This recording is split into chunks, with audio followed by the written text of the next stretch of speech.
One of my most popular recipe videos on YouTube is my classic beef bourguignon. This has also been criticized as being excessively complicated, which I understand, but the point was to show the classic original method and not how it would be done in a modern restaurant. So, here, finally, after several years, is a modern restaurant version of beef bourguignon, although it should really be called a beef stew because there are some technical differences between this and true bourguignon. The flavor is very much French though, as you'll see. It's delicious. The first step is cutting up the meat. I'm beginning with either short loin or sirloin. You need something that's got some marbling in it. Don't make it too thin. And I recommend using a Jacquard device on this. Jacquard makes the ones that have 3 blades and 1 blade. For something like this, you want the one with 1 blade, because trying to stomp 3 blades through it will be very, very difficult. It won't go easily at all. The meat's just too thick. So you really want to have both of these devices available to you. You don't have to do this, but the more fibers you cut, the more tender this will end up being in the end. And it's worth your time, especially if you already have these devices.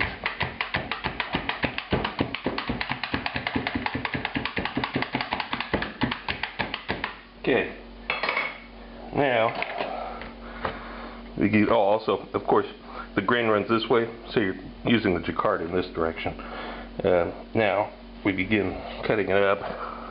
You want it into about 1-inch cubes.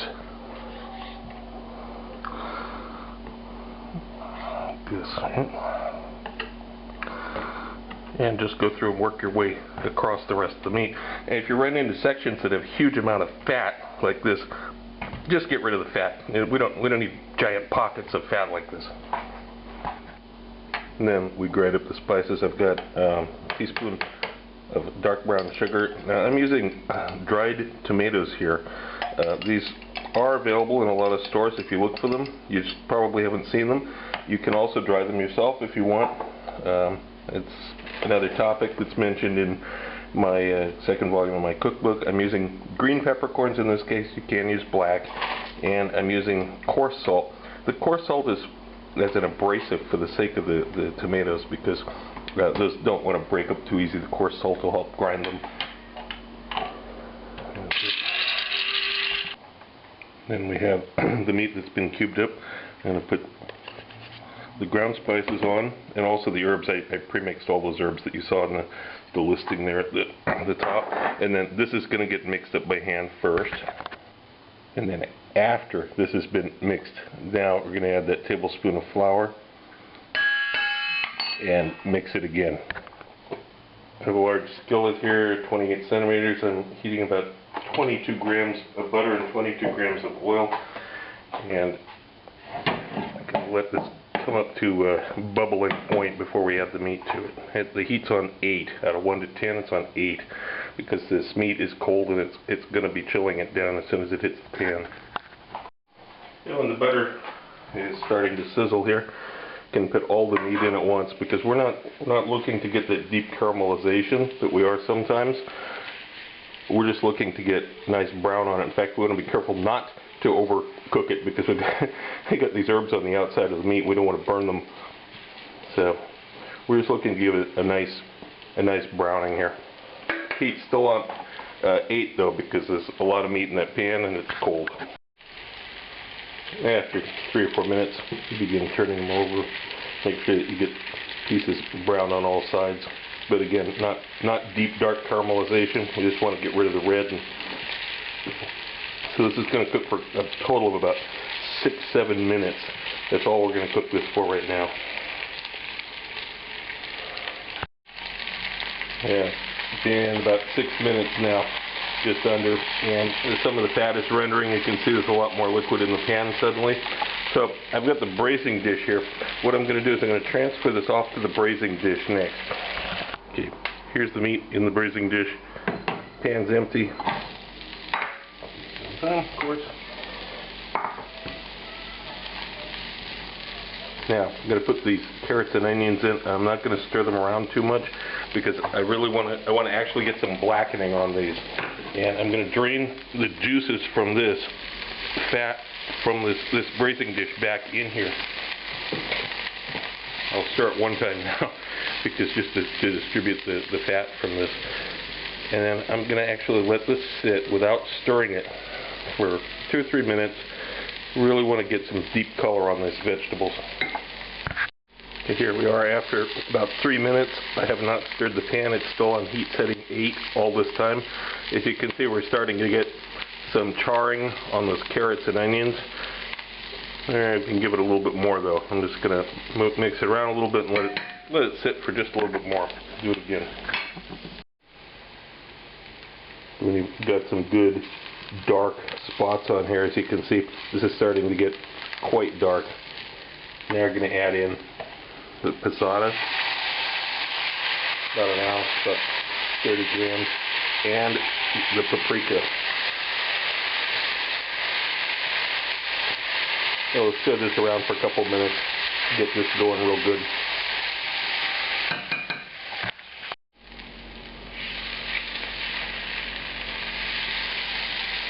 It's almost ready to have the meat added back in now. The meat goes back in, along with whatever juices ran off of this. And 80 milliliters of the wine, not all of it, just 80 milliliters. And the celery leaf, dried celery leaf. Now I can turn the heat down a little bit from 8 to 6. Finally, I'm going to reduce this. And we're going to cook this down until the wine is just a glaze. Burn off some of the alcohol and thicken this up. It won't take long. Just a couple, 2 or 3 minutes here.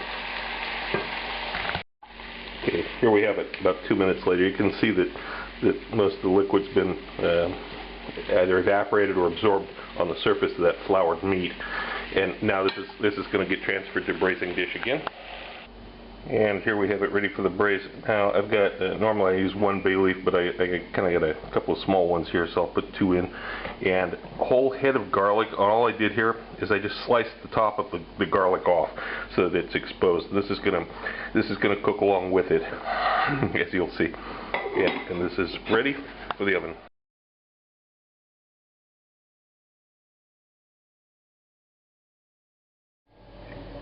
And here we have it, 2.5 hours later. I'll get this head of garlic out of here first. Set that off to the side, let that cool down. We're going to come back to that in a minute. These bay leaves out of here. Give it a little stir. I'm going to let it cool just a little bit before I separate the meat off of there. We'll just let it cool down just a little bit first.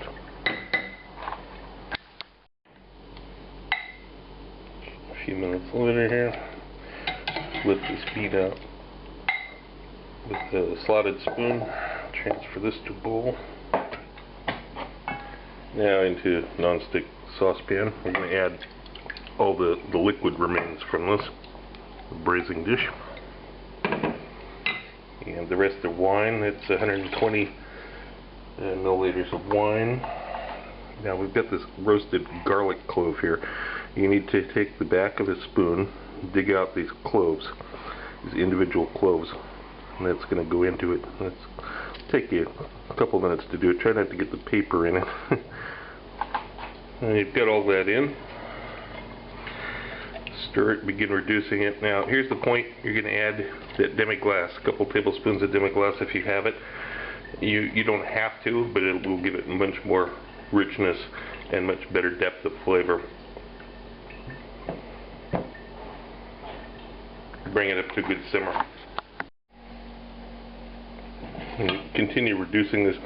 Now you have to taste it as it starts getting thick. You have to taste it and add salt. It definitely will need salt. And if some MSG got in there, you know, well, then you're in a restaurant, because that's what we would put in it as well. But you don't have to, it's up to you. Also, the amount of reduction is up to you. How much sauce do you want? Personally, I like this very thick. But some people don't. Some people like a pool of sauce in it. It's your dish. Do what you like. But you have to adjust the salt when it gets close to the volume that you want. Then that way you don't end up adding too much salt. It doesn't become too salty. And when you've got it down to the thickness that you want, and you've adjusted the salt and possibly MSG, then you simply recombine it with the meat, and you're ready for plating or storage and reheating the next day, whatever whatever you're doing with it. It's all set.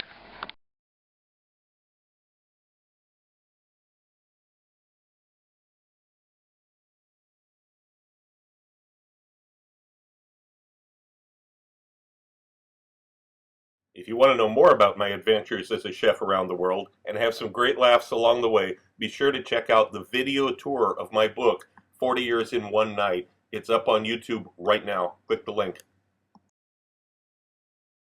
If you like my videos, look for my cookbook, now available through Amazon, Barnes & Noble, and other internet bookseller sites.